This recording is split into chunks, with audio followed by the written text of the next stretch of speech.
This is just a sample of the audiobook. To get the complete audiobook, access the link posted in the first comment. Beauty is in the eye of the beholder. Beauty is only skin deep. Beauty is not in the face. Beauty is a light in the heart. Throughout my entire life, I believed in these sentiments. I believe that true beauty is not related to what color your hair is or what color your eyes are. True beauty is about who you are as a human being, your principles, your moral compass. And then in 2008, I was finally able to throw all that hogwash out the window because I was named the new face of CoverGirl Cosmetics. Take a bite out of that, world. Check out these cheekbones. I am a beauty queen. This is where flashbulbs go off and I turn my head from side to side, posing like a supermodel. It was apparently too expensive and not possible to put many light bulbs in every audiobook, so you're just going to have to imagine it. I'm sorry. The truth is, I still believe that above all things physical, it is more important to be beautiful on the inside, to have a big heart and an open mind and a spectacular spleen. Actually, most people's insides are disgusting. Even pretty people have unattractive insides. Have you ever seen those surgery shows on Discovery? Not pretty. To me, beauty is about being comfortable in your own skin. It's about knowing and accepting who you are. I'm happy being who I am. I'm confident. I live honestly and truthfully, and I think that that's why I was chosen as the first 50-year-old openly gay cover girl.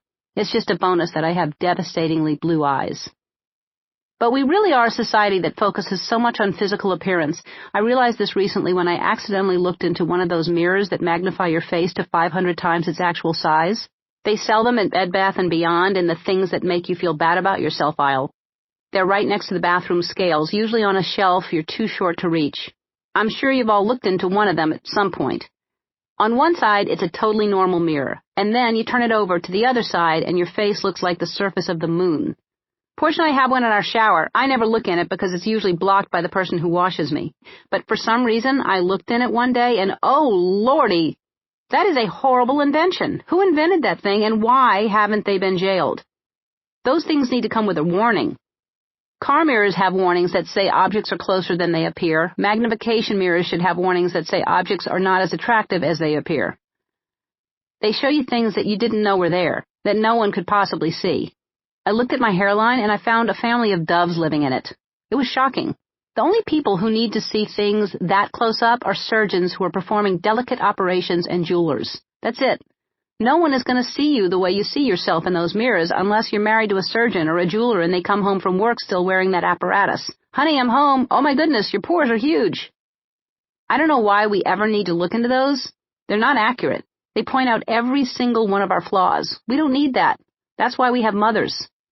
The fact of the matter is that everyone has flaws. No one is perfect, except for Penelope Cruz. Our flaws are what make us human.